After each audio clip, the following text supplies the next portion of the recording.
Good morning. This is Kelsey from Kels Reads Things at Anna Porter Public Library in Gatlinburg, Tennessee. And I am here today. Instead of discussing a single book with you, I'm going to be discussing my favorite books so far of 2020. It's going to be a little recap of things that I have read, as well as a discussion with things I'm reading currently and will hopefully read in the future. So let's get started. So the books that I read in the beginning of the year from January to March include Red, White, and Royal Blue by Casey Quinston, Winterwood by Shay Earnshaw, The Hating Game by Sally Thorne, Crown of Midnight by Sarah J. Maas, Echo North by Joanna Ruth Mayer, Would Like to Meet by Rachel Winters, Air of Fire by Sarah J. Maas, Shadow and Bone by Leigh Bardugo, Fangirl by Rainbow Rowell, So Close to Being the Y'all Don't Even Know by Retta, and I Owe You One by Sophie Kinsella. April to June was a little chaotic, as I think most of the world would agree with, and unfortunately I was not able to read as much at that time, but I did manage to read at least 4 titles, and those include A Dress for the Wicked by Autumn Cross, Queen of Shadows by Sarah J. Maas, Empire of Storms by Sarah J. Maas, and Tower of Dawn, again by Sarah J. Maas. Books that I am currently reading slash and started back in July slash books that I hope to read slash plan to be finished with by September include Kingdom of Ash by Sarah J. Maas. Only 100 pages left or so, guys. I promise I'll review it with you on Monday of next week. Romanoff by Nadine Brandes. As Many Nows as I Can Get by Shauna Youngdahl. By the Book by Amanda Sellett, The Black Witch Chronicles by Laurie Forrest, and anything else witchy. I would like to start the Bone Witch series as well, but once I read one witch series, I might want to take a break and read some other content.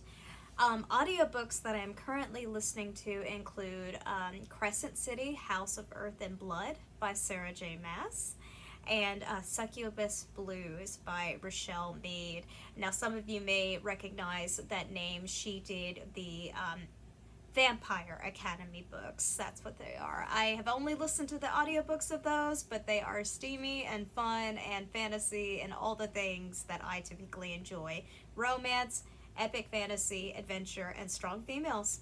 So if you're interested in any of that content, that I definitely recommend that series for you. And so far, Succubus Blues has been extremely entertaining. I will say it is definitely an adult fiction novel. Again, it's not my job to tell you what to read. I just like to give you some details and some idea of what to expect when you pick up these books. And if you pick up these books, because I've recommended them. Alrighty, so as you know, we're going to talk about my preferences, and my preferences mostly include fiction, contemporary, which just means it's the subject or setting is happening now. It's modern, and typically there is no fantasy or magic element. And fantasy. Some of my favorite themes in books include character development, romance, adventure, suspense, and mystery. I really enjoy both YA and adult titles, but my favorite usually is about the new adult sort of genre, which usually is for an audience of 18 to 25.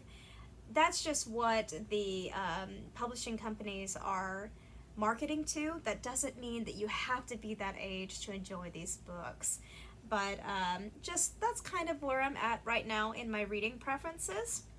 And my favorite books so far of 2020, I like to go ahead and at least pick 2 different subject areas. So my favorite moments so far was The Hating Game by Sally Thorne. I've read a lot of romance comedies this year, but that has to take the cake as one of my favorites.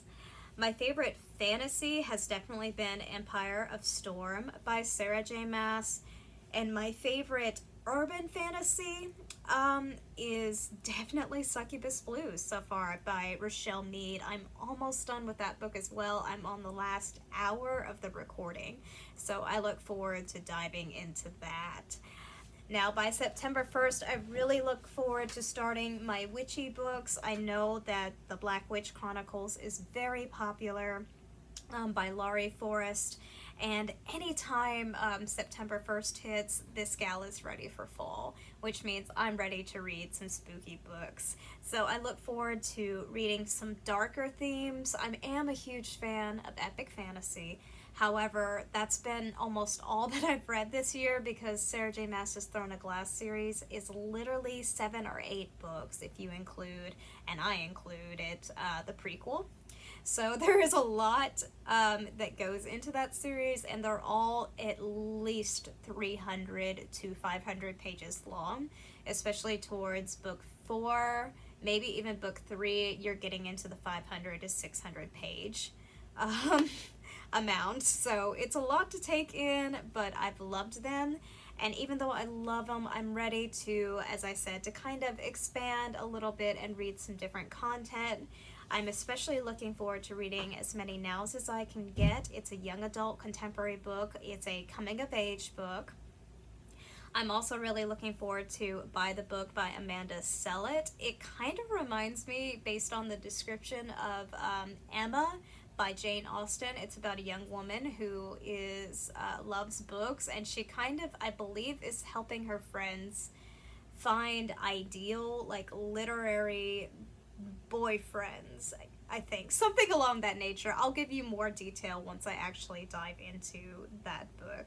So I'm looking forward to that as well. And Romanoff. I am a huge fan of Anastasia. It was one of my favorite movies as a child. So I really look forward to reading that one, hopefully starting next week. And I think I forgot to mention one book I'm also reading on my Kindle is From Blood and Ash by Jennifer Armento. It's been recommended to me by many of my cohorts in my Sarah J. Maas fan groups, who are big fans of A Court of Thorns and Roses series by her. Everyone that has enjoyed that series, that's read From Blood and Ash, recommends it highly, because it's supposedly similar in content and themes to A Court of Thorns and Roses. So yay, looking forward to starting that. Okay, well, that's all I have today, guys. I apologize for the short video, and I apologize that I'm not reviewing Kingdom of Ash with you today, but I do promise to finish it by this weekend, take notes, condense down what I want to say, and try not to give too much away. Thank you so much for watching and supporting me and my channel. Please feel free to always reach out and recommend titles, or recommend, a video submission, just whatever you want to do to reach out to me. I would love that. You keep me reading, and I hope I do the same for you. Please feel free to contact me either through my Instagram or through here, and I hope you have a wonderful weekend. Thank you so much.